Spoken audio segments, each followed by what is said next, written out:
Olá pessoal, tudo bem com vocês? Então, sou o professor Carlos Euclides Marques, como vocês sabem, já devem saber. Estou acompanhando vocês na unidade de aprendizagem Teoria do Conhecimento.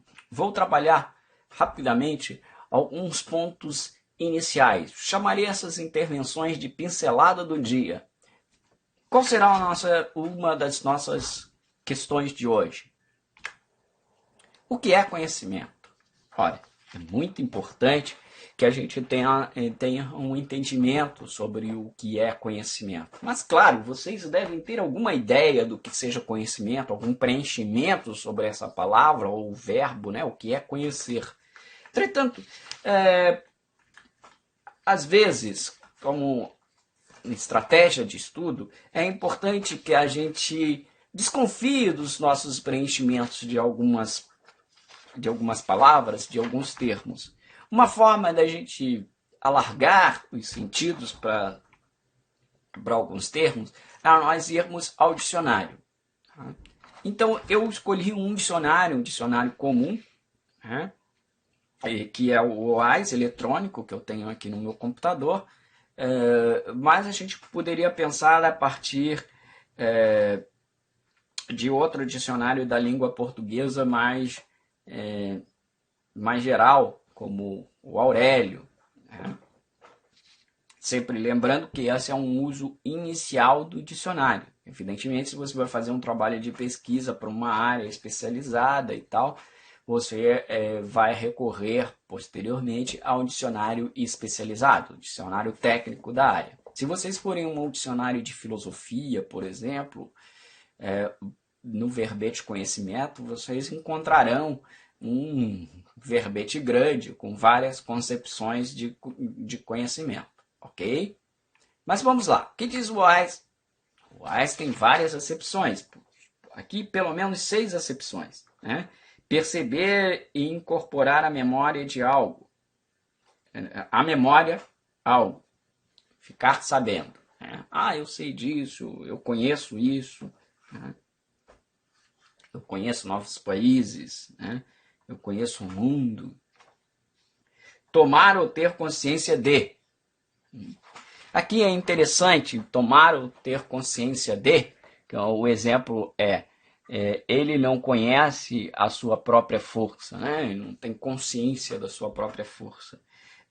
Mas temos um outro termo aqui que para a filosofia é bem complexo, né? O termo consciência. O que é consciência? Uma determinada perspectiva filosófica contemporânea, que a gente chama de fenomenologia, trata a ideia de que consciência é sempre consciência de alguma coisa, né? Então aí o exemplo dado no dicionário é bem claro, né? Ele não conhece a sua própria força. Na realidade, conhecimento e desconhecimento também. Então ele tem ciência, ou ele não tem ciência da sua força. Eu poderia usar o exemplo contrário, né? Ele tem conhecimento das suas potencialidades.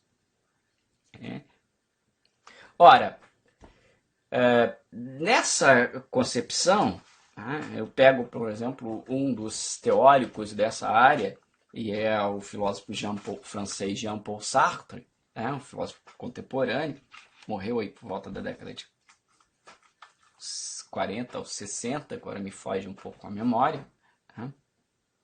Bom, mas estava vivo até a primeira metade do século passado. É um filósofo bastante importante, também conhecido como uma das principais vertentes da filosofia existencialista. Bom, o que ele diz? Ele vai diferenciar o ser humano, porque para ele o ser humano é um ser que tem consciência da consciência. Ora, em termos fenomenológicos, se consciência é consciência de algo, a consciência é sempre relação. Então, um animal não humano, ele tem relações com o mundo. Ele percebe as coisas do mundo, tanto que alguns animais, por exemplo, muito antes de uma tempestade surgir, eles já se deslocam para um local seguro e tal. Então há uma percepção do seu meio e que leva ele a agir em relação a este meio em função da sua percepção. A isso a gente chama de consciência nesse sentido, mas nesse sentido, todos os seres, incluindo aí os seres humanos, têm consciência do mundo em que vive, porque estão em relação com este mundo. Qual a diferença, então, entre o ser humano e os outros seres não humanos? Para Sartre, e os fenomenólogos em geral, é que o ser humano tem consciência da sua consciência. Ou seja, o ser humano reflete sobre a sua relação com o mundo. Ele não age imediatamente ou não age por meramente por mecanismos biológicos. Ele não age, quando eu digo ele não age imediatamente, quer dizer que não tem mediação, há uma resposta logo ao fenômeno, como acontece no geral entre os animais. Há algumas situações que a gente pode dizer que o animal prevê ou abstrai um pouco a situação, ok? Mas no homem isso é mais comum, né? Para tomar as nossas decisões, para nós relacionarmos com o mundo, muitas vezes nós paramos, né, e avaliamos e analisamos todas as situações e a partir disso vamos responder àquela relação que a gente tem com o mundo. Evidentemente tem algumas coisas imediatas, né? Se você não tem nenhum problema sensório, bota o dedo no lugar que está quente, de imediato você tira, né? Uma resposta imediata, né? Então, uma consciência imediata, digamos assim. Mas há no ser humano, diferente dos outros seres, repetindo, uma consciência da consciência, ou seja, uma reflexão sobre a sua relação com o mundo. Ok? Depois nós temos o outro sentido, ser apresentado a alguém ou fazer conhecimento com. Aí os exemplos são: conhecemos ontem meu irmão. Conheceram-se em circunstâncias incomuns. Eu conheço alguém, né? Eu conheço algum lugar e tal. Bom, conhecer algum lugar, na realidade, vai estar mais no sentido seguinte: ver, visitar, né? Como é o exemplo, conheci o novo condomínio. Eu fui lá, vi, visitei. Ora, ver é observar.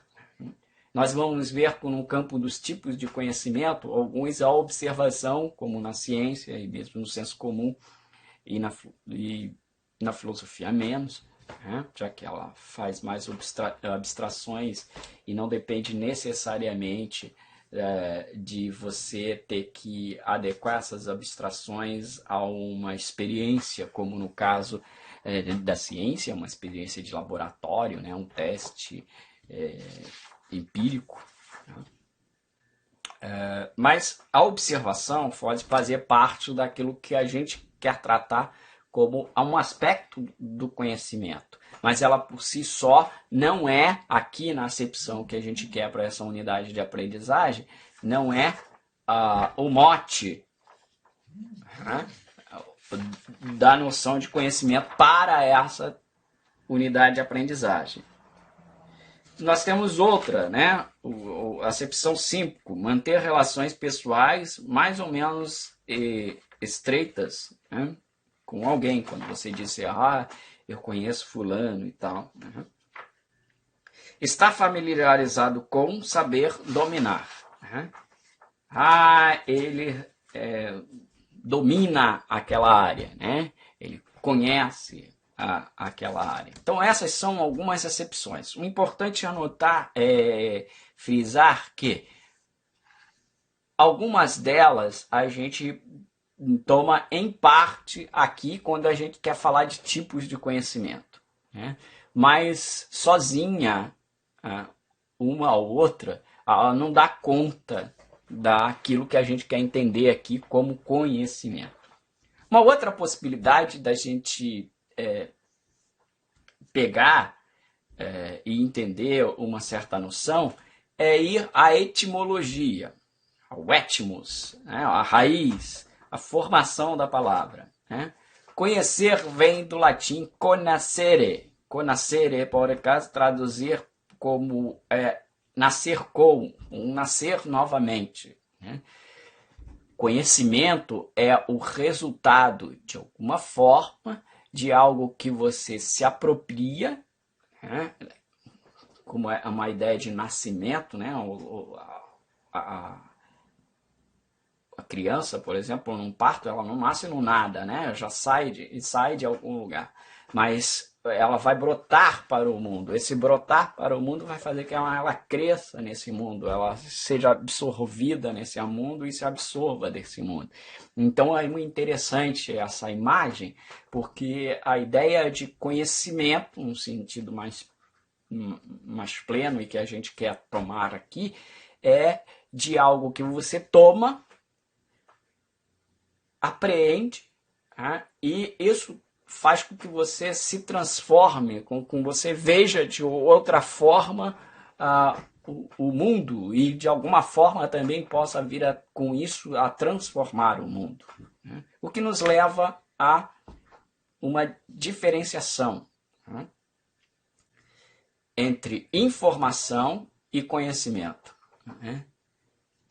Informação é igual a dados, e conhecimento é igual a interpretação e apropriação dos dados. Notem, tem gente que diz que nós vivemos na era do conhecimento. Talvez num ambiente acadêmico isso seja pertinente. Entretanto, num ambiente no geral, posso dizer que a gente vive muito mais na era da informação. Né? Nós temos uma série de informações, uma série de ferramentas, que jogam uma bateria de dados para vocês. Né? A internet tem informações sobre quase tudo, se não digo de tudo. Essa é, hoje em dia, uma das principais fontes de pesquisa. Mas, se você não souber interpretar esses dados, você não tem conhecimento sobre eles. Você só tem a informação e não tem propriamente o conhecimento. Notem que isso pode levar a gente a pensar exatamente aquela questão, né, de fazer trabalhos acadêmicos copiando de outro, arrasta e cola e tal. Aí quando o professor faz algum questionamento, você não sabe se posicionar em relação àquilo. Você só retirou a informação. Algumas vezes até, isso é mais complicado ainda, das pessoas nem leem direito o que leem lá o primeiro parágrafo, as primeiras linhas. Tá, isso aqui tem a ver com o que o professor pediu. Às vezes, se lerem tudo com atenção, fazendo a interpretação, né, ou seja, se apropriando melhor daquela informação, verão que na realidade não é aquilo, não tem muito a ver ou foge um pouco do recorte que foi solicitado. Isso é uma questão importante para vocês atentarem aí no seu, na sua vivência acadêmica, que vai necessitar que vocês tomem uma série de informações e as interpretem, se apropriem dela, fazendo com que elas se tornem conhecimento e, nesse sentido, modifiquem vocês e a visão de mundo e o contexto em que vocês estão. Ok?